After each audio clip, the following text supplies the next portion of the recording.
இந்த வீடியோ பார்க்குற வியூவர்ஸுக்கு நான் ஒரே ஒரு வேண்டுகோள் வைக்கிறேன். எனக்கு ஒரு சின்ன கன்ஃபியூஷன் இருக்குது. அதை மட்டும் கொஞ்சம் கமெண்டில் சொன்னால் ரொம்ப நல்லாயிருக்கும்னு நினைக்கிறேன்.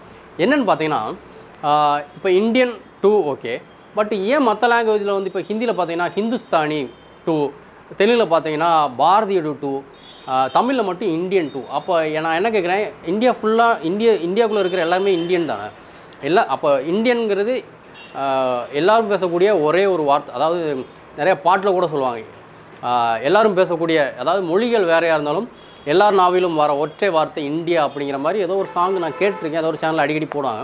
அப்படி பார்க்கும்போது எல்லா ஸ்டேட்லேயுமே வந்து எந்த லாங்குவேஜாக இருந்தாலும் இந்தியா ஃபுல்லாக இருக்கிறவங்க இந்தியான்னு தானே உச்சரிப்பாங்க. அதையும் நார்த் சைடில் வந்து ஹிந்துஸ்தானி, தெலுங்கில் வந்து பாரதியோ, தமிழில் மட்டும் ஏன் இந்தியன்?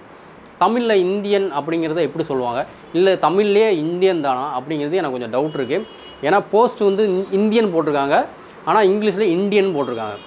அதுலேயும் இந்தியன் போட வேண்டியதானே, ஏன் இந்தியன் போட்டாங்க? ஸோ ஹிந்துஸ்தானி, பாரதியடு, இந்தியன், இது மூணுக்கும் ஒருவேளை தமிழர்கள் மட்டும்தான் இந்தியன்ஸாங்கிறத எனக்கு ஒரு டவுட் வருது. நம்ம தமிழர்கள் ஓகே, நம்ம தான் இந்தியன்ஸா அப்படிங்கிற ஒரு கேள்விக்குறி வருது. ஏன்னா இந்தியாவுக்குள்ளே இருக்கிற எல்லோரும் இந்தியன் போது ஏன் அவங்க மட்டும் ஹிந்துஸ்தானின்னு வைக்கிறாங்க, இவங்க ஏன் பாரதியடுன்னு வைக்கிறாங்க, நம்ம மட்டும் ஏன் இந்தியன் வைக்கிறோம் அப்படிங்கிற ஒரு பெரிய கேள்விக்குறி இருக்குது.